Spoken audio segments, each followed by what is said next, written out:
here we are. Welcome to this week's episode of Ask the Brand Therapist. Welcome to the show, everyone. I'm Michelle B Griffin, the brand therapist. And today we are tackling the problem of I want to put myself out there, but I am so scared to be on camera. So I want to welcome to the show my go-to on how to be confident on camera, Gillian Whitney. Welcome to the show, Gillian. Woo-hoo-hoo. I'm so excited to be here. Thank you for having me on. Absolutely. And you have some really timely news, exactly the topic we're going to talk about. Can you lift up what we're going to be talking about? Okay. Yes. So I published this wee little book called How to Feel More Comfortable on Camera. And it's just a go-to guide to help everybody kind of get through the struggles that we have with being on camera. And 3 years ago, I needed this book. It didn't exist. So I'm just trying to help people shorten the learning curve. And you did. And I love it. It's a quick read, but it's everything you need and nothing don't need. I'm all about let's just give me the foundation, no fluff, and it nails it. So I highly recommend it. And I know that you said 3 years ago you needed it. There was nothing out there. But you know what I uncovered reading the book, which people are going to be blown away, that you truly consider yourself an extrovert. Isn't that crazy? But look No, at I'm an you. introvert. Oh, I'm sorry. I meant to say Introvert. introvert. Introvert. And hey, this is live. This is real. This is relatable. Made a big mistake. I'm not editing that out. Introvert. You consider yourself an introvert, which looking at you, you're writing the book about it. That doesn't seem possible, Jillian. What It, changed? it's absolutely possible. And remember, introversion and outroversion. I don't know. Being an introvert and being an outrovert is really about your energy level. And do things like being on stage, being in front of people, do they charge you or do they discharge you? And I have to like totally come on and be a different person when I'm live. I'm still the same person, but I have to change my energy and I have to be a lot more woo than I normally would just to kind of push it. And I'm going to tell you a secret. Even after doing lives for 3 years now, I still get nervous before a live. And people are like, oh, it's got to be secondhand, like not a big deal. No, it's always a big deal because anything can happen and we still just feel like, oh, we're putting ourselves out there, but you do it anyways. You feel the fear and you do it You anyway. fight through it. Yeah. And one of the beautiful things about your book, it has so many amazing quotes and not just the ones you've heard about that everyone puts in social media. You got some really good ones to inspire you. So today is all about inspiring those on the sidelines who want to put themselves out there. I think it's kind of obvious why we know getting on camera and video is important, right? But let's break down LinkedIn Live. I mean, that's what really pushed me out of my comfort zone in 2021, my whole year of saying I'm PYOT, I decided to post every day in LinkedIn, but I knew I needed to take it up a notch. And so I said, I'm going to start a LinkedIn live stream show. Do you remember a couple years ago, you had to apply and get approved?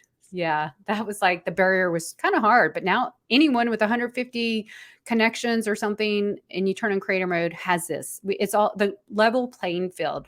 So I remember, I know you were recently on Michelle Raymond's show and you talked about all the things and she talked about her big flub up. Her first show, she accidentally gave people the guest link to join and same thing happened to me, but I lived to tell it. And it just makes us human and real. And chatting pre-show, you and I both agreed, yes, video is important, but why do we love live streams so much? Let's talk about that and encourage more people to do it.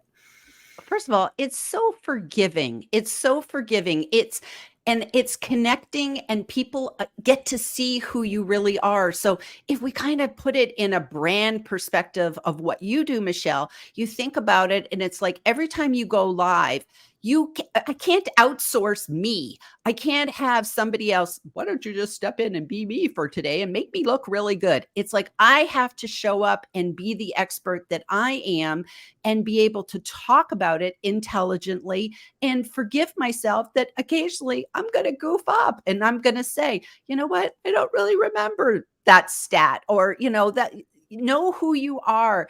And it allows people to overly said, get to know, like, and trust you. And that's what I like about Alive. You're being you and you have permission to be the human side. And that's exactly what the right people are drawn to us. And I believe in this day and age, with the advent of Chat GPT and generative AI, everything can be just a flick of a button. This keeps our humanity intact, right? And I think we need more of this in this day and age. And people have. I'm not knocking anyone who uses ghostwriters, but people use ghostwriters. You never know what's the real them. We hope it's the real them, but there is no lying. You are real, raw, and hopefully super relatable to the people you are here. So let's break into some of the parts of the book where you really just say, here's how to do it. You kind of walk us through it. So if anyone's listening today, because my whole mission mantra is to put yourself out there and prosper in so many levels, let's talk about how we can encourage them, some fast track them on LinkedIn Lives. So the first thing is just say yes. just say yes to the grand experiment and know that people will be rooting for you. And it doesn't matter whether you have a huge audience or you have a small audience. You said it a minute ago. You need 150 connections, followers, whatever we choose to call them. And you can go live from your company page or you can go live from your personal profile. And I always tell people, start with a baby step. And maybe your baby step is, when I work with my clients, I tell them to do this, go live to YouTube and do it privately so that you know how to work the tech. Because I've seen people go live and they've got a beautiful overlay up and they went live and they didn't add themselves to the live stream. So they're sitting down there in the bottom in the green room and they're going, why is no one hearing me? Well, because you didn't know how to work the tech. You had all the enthusiasm, but you didn't really know what to do yet. So that's the first step. Go live in private. If you're a Facebook person, go live to your Facebook group. Start small in a safe space and then move up. But if you have a small audience and say you just want to go live on LinkedIn, set an intention of what you want to talk about, because you don't want to just get on and ramble. You want to go in and have a purpose. So get that one idea, and maybe you want to go pick a book. You pick a book. I could go live and talk about my book and just say, hey, I launched this book. Here's why I wrote this book. That one idea, go live and do it. So those are the kind of things. But we talked earlier too, and the nice thing about going live is that you can repurpose those lives. And then you have micro content, you have micro videos. So think about it. You could go live for 30 minutes and get 20 videos out of it that are like short form. And you've got content for like a couple months. It's great. Absolutely. You can, I call it the top of the content food chain. It just all trickles down from there. And then you and I both, this is actually a live recording of Ask the Brand Therapist. I put it on the podcast platforms. I know you do the same. I think you recently just started, or maybe I'm wrong, but remind me when you didn't always put yours to a podcast, right? That No, was I kind of did it a year ago. I did a it a year year. ago. Okay. And I figured, okay, take a theme. I didn't do all my lives. I kind of went back through all of my lives. And then I just went, okay, this all represents LinkedIn, easy peasy, because it's the LinkedIn Easy Peasy podcast. And then I just went ahead and I set them to the date of when they were actual lives and pushed them all out. And it was like a great way to have a podcast. Just boom, I just got it going and it was fantastic. And now I have a system. I go live on this day, publish the podcast the next day, do an audiogram. It's all worked out. So I don't have to think anymore. It's all just, easy peasy. You have a strategy. You could actually write a whole nother book on how the technical stuff, like your first book is all about the, empowerment and some high level things. You have so many ideas just right here. I know it could be another book, but I'm going to encourage you. And I did this too, record do your LinkedIn lives, but also download your videos right away, put them in Google Drive or whatever. Cause I know StreamYard only lets you have so many hours. I also bookmark them or copy the links to all my LinkedIn lives. So I can go back and get them. I also put mine, I haven't done this entirely yet, but I link to them on like a training page on my book, on my website. So I'll just link straight to that. And also in the show notes, because this will be a podcast, I also link, I haven't put them on YouTube yet, but in the meantime, I just linked this to my show notes so people can watch us. So there's so many ways, because another thing is people learn differently. Of course, they want to hear us, but we've just been a little bit more accessible now to make it audio, and then we'll have the transcript. So I want to really plug the accessibility. I think this should be doing captions as well. Now, here we are in live time. I'm going to ask you this question. Am I seeing the captions, or will they be back on the replay, Gillian? I cannot remember. They're going to be, the captions are going to be live on LinkedIn and I believe on YouTube, but I actually have never gone back and watched live while I'm doing a live on YouTube. Okay. But I know on LinkedIn, they will automatically see the captions because we're speaking in English. I think if you are a different language, that doesn't happen. But the captions will be there. We can't edit them. That's the only thing. They're going to be auto captions. but they're better than nothing. They're better than nothing. Absolutely. And then YouTube, of course, if you co-stream to YouTube, you will get the captions there as well. They'll both closed captions in both instances, which is just brilliant. And it's nice because on LinkedIn, I go one extra step in that I do LinkedIn articles and here's all of my guests. And so I take for the month, here's my guests. And then I go ahead and embed the YouTube because I co-stream to YouTube. So I embed that video into my LinkedIn article and the captions appear and it's embedded and they can watch it and they don't leave LinkedIn. It's all in one nice, tidy little article. Smart. You have so many helpful tips. That's why we're talking empowerment, we're talking strategy, and we're talking the tactics and the tips. I love that. So yeah, we've just given you some really high-end ways to use LinkedIn Lives. And I want to talk about one thing that really, this isn't like something we can change, but I don't want people to think, oh, I don't have a big audience, or I have to have all these people. Like I am positioning this live recording as a live recording my podcast. So the first few I did, I just called them a pop-up. I'm not concerned that I have all the people in the world listening, right? And there's another way to do it. You can have a LinkedIn Live show where you're having Q&A, bring the questions, but because we're recording the podcast, it's virtually impossible for me to chat with you, give you my full attention, and then, talk. But I encourage people, like, please come or catch the replay and share your insights about it. Let us know. It's a audience interaction, but we're just not going to be able to interact in live time. So what's your take on some of the ways that people can, do these things depending on their strategies? Well, I think exactly what you're doing. Everybody has to go and do this in the way that works best for them. And the nice thing is we can go back in now afterwards and we can address every single comment. That's the nice thing about doing this as a LinkedIn Live, is that people can come and watch the replay. So I personally will be monitoring these comments till the end of time. It's like I will make sure that I am going back in and responding to comments and letting people know I heard you. I'll answer your questions. I encourage people to go to these lives and network with other people, because this is a way for you to build your own brand by just being an audience member. Because if you're showing up at a live and other people are there, you know that you share a common interest because you're here for the same topic.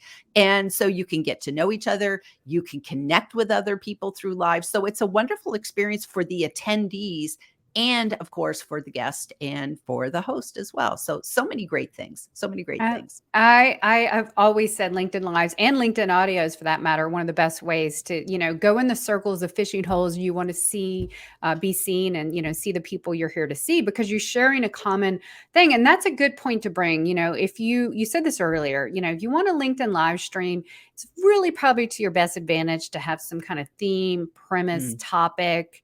And the more specific or problem oriented, the better. Like I titled this one, How to Be More Confident on Camera. Okay. Now that's probably a huge problem that many people have. And so if we just say, I'm going to do a live stream on marketing, well, that could be so many things. I don't think that's going to get the level of engagement. I always say specificity sells, right? It sells the attention. It sells the engagement. It sells the curiosity. So what are some of your best ways, if you were wanting to get out there? What are some higher level things that people can do to kind of match their, and we're talking personal brands here. So what are some of the tips that when you're working with clients on LinkedIn Lives, what are some of the best tips you give them for building their brand through LinkedIn Lives? The first one is identifying who's your audience? Who are you going live for? And even if you begin, and I'll tell you quite honestly, the first time I went live, nobody came. It was just me. It was just me and my friend. I called a friend and like nobody came. And if I had said, well, I'm never going to go live again, I didn't get a great audience and nobody commented, nobody even liked it. It was like maybe I got one like, and you just keep going. But I think first of all, figure out, and it's like any marketing tactic, and like in your wonderful book, the LinkedIn branding book, you guys nailed it, where it's like, know who your target audience is, because you are not going live to everyone on LinkedIn. Mm-mm. You are going live to the people that will resonate for you, that you resonate for. So I always have that ideal client, that ideal person you want to help on the other side of the video. Really helps you not be uncomfortable, because Mm-hmm. then you're focused on them and less focused on you. So know your ideal client, and then also to figure out, what do you want to accomplish with what you're doing? Do you just want to do occasional pop-up lives? Or do you want to have a regular weekly show, monthly show? Do you want to turn it into a podcast? Because if you do that, you're going to go with different sets of goals, because you're going to record for the year. I record for the year, and I don't like my guests to come on and start showing PowerPoints, because then I'm thinking that's not going to work on a podcast, right? So you need to know those goals in advance. And then the last thing is, set what your intention is in when will you be showing up, and make that commitment. Whether you say, okay, I'm going to own Wednesday, 10 a.m., that's my time. I started in Israel at 8 o'clock on Tuesday night. Oh, wow. But I knew it would work well for people in the United States. Mm-hmm. Then when I came back from Israel to the United States, 10 a.m. was a lot better. And that's I your own it. day. That's your I own it. day. Yeah. I own that little corner of the internet. I love that. And I think Wednesdays at noon was my time back in 2021. And here I am again. It took me like a few weeks to pivot back to, getting there, but I'm booking now out to the rest of the year with my guests. And I'm really excited about that. It's just a quick 30 minutes. And, we've talked about this, but just to interject this into for personal branding, it is so much easier for me to just show up live and talk than I have tried and cringed on just trying to record videos on my iPhone. I will overjudge, overanalyze. I'm a perfectionist. So this helps me get rid of my my perfectionism rather. Okay. So I'm forced to do it. I'm forced in the moment, and it's forgiving, and people don't expect you to be perfect, right? We're not YouTube perfect videos here. We're two people talking, and hopefully our energy bubbles up, right? That's the intended way to get it. And I think the more energy you can bring, I think the guest selection is really good. Like, how do you gauge when you interview people, like they're going to be good on live? Like, have you ever had guests? I don't think you probably want to say this too much, but like, what if you have a guest who just like is a deer in the headlight or falls flat? Has that ever happened to you? And how do you get out of that? I've never had that. And that's because I'm choosy. Choosy Okay. mothers choose Jif. I'm the same way. I'm very, very choosy about who I have on my show. I have a very clear parameters of what I'm looking for in terms of how will they benefit my audience. If they're not a good fit for, I know who my audience is. And if they're not a good fit for my audience, then I won't have them on, no matter how wonderful they are. I don't care about the size of their network. I have had a lot of people that just had teeny little networks, people that had never been on. I've had a lot of first timers, and they've never even done a live before, but I use it as an educational tool, and I get them comfortable. But what I will do is, first of all, I either have to know them personally. So I have to have maybe met them on Zoom and had some sort of, session with them, just to get to know you thing. Or if I can go and see their videos. So if I can go see that, like, you seem very personable, and I could envision chatting with you, And if I feel like I can do that, then they do well. And I've never, ever had a guest that I went, oh my gosh, will this ever end? Because you really do have to do your homework because it is live. And, we've all been in the real world faced with people that you have a conversation and just like, it's a one-sided thing. They're just not engaging for whatever reason. So I really think that is kind of important. I get pitched a lot on my podcast rather. And I have a guest form now. It's like, hey, I'm looking for expert guests, but can you solve a personal branding problem? And I do, have them kind of show me some of the stuff if I've never met them before, because there are people who, believe it or not, their pitching is maybe not that good, but what they're bringing to the table. But you're so right.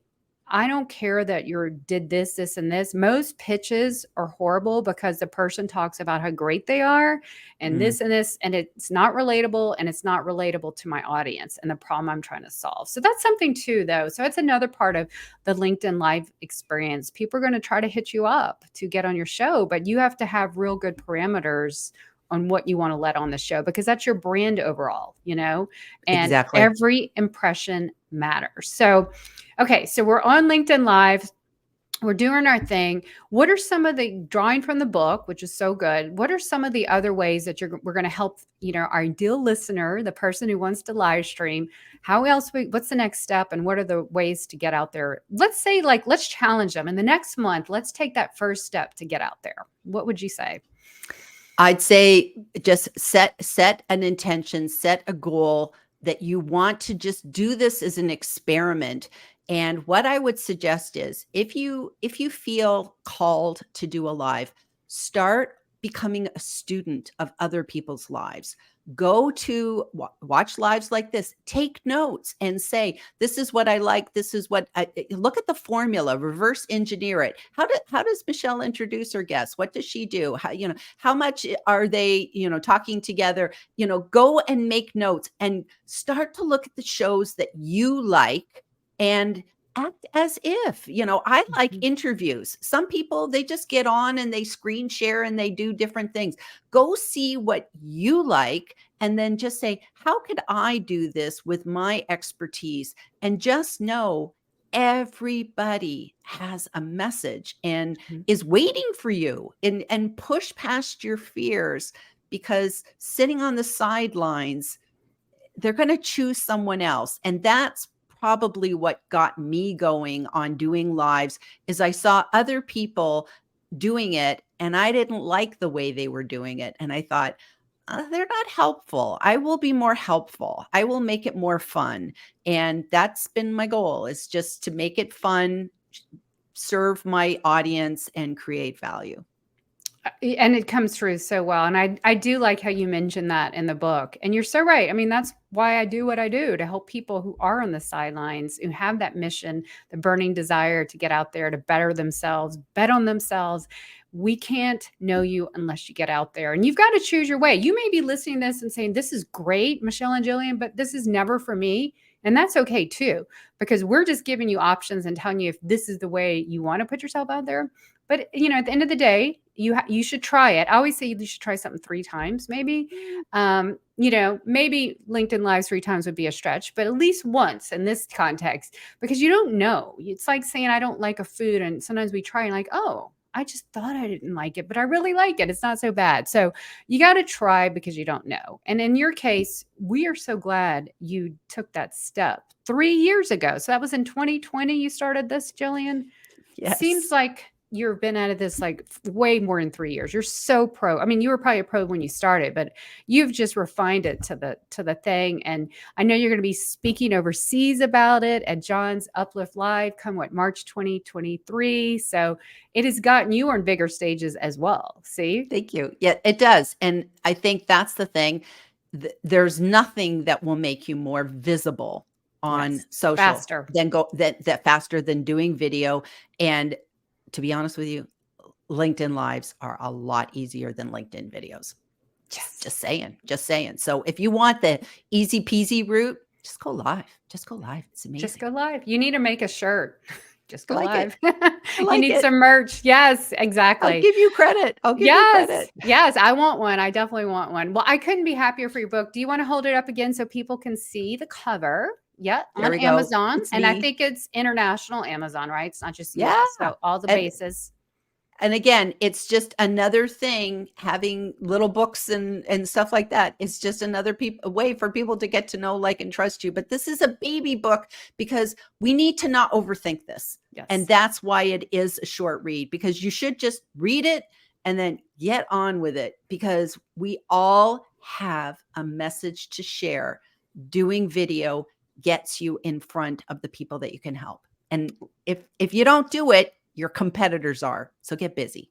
We are so on the same page on what we do. So this is a perfect segue to each episode, each personal branding therapy session. I have an action, do it thing. And for you, what is the one thing you want listeners to do to take action to get over their fear and become more confident on camera? Just say yes. Just say yes. And think about, you give yourself permission to go change the world. And we're giving you permission today, right now, too. And I'm going to add too, because I loved your tip about, going to do the homework. You can go to the event tab, your event tab on your profile. It'll be on the left, hit events, and you will see the ones you've said yes to. And there's a whole world of LinkedIn events there. So that's where you can go find all the events. You're like, well, where do I find the events? That's where they are. And start kind of, bookmarking the ones you like so you can come back and check. But that is the best way to start. Do a little bit of research, but I want to caution you, because I'm an over researcher. Don't let that stop you. Don't just say I'm researching and that's all you ever do. Take action. So Take Gillian, action. absolutely. So we couldn't be more thrilled that you took action and you are here with us. You wrote that book for us. So thank you again for that. I encourage everyone to check out Gillian. If you are not following her, go follow her. Tell us again when your shows are on LinkedIn Live. Every Tuesday morning at 10 a.m. Pacific, which I think if you do the math, you'll figure out your time zone. Yeah, exactly. And you'll have it, the replay, it's always on your post thing. So it's there. Yep. And then if you don't want to really watch it, the beautiful thing too, you can also have it in podcast form in all the major podcasts. So check it out. Go follow her. We would just, you're going to learn something every time you see her. She is the epitome of just class and grace and just teaching everybody so many good things. So that being said, I just want to thank you all for listening today, for tuning in live on the replay. If you are in Team Live, hashtag it Team Replay. If you have a question for Gillian and I, please tag us. We are in the comments after this. And like you said, forever, just tag us. We'll come back and answer it. And if you would like to be on a future Ask the Brand Therapist show, if you have a question you want me to answer, I have links and I'll put them again in the show notes. And then it's in my featured section. So you can submit a question and I'm going to live time support you on my podcast. If you're an expert guest that can solve a personal branding question, we would love to interview you. So put that in there and those links, you'll find it. But that being said, I just want to say, keep putting yourself out there. You have a brand to build, a message to share, and people to impact. So we'll be back. I'll be back next week with another guest. Thanks again, everyone. I'll talk to you soon. Bye. Bye.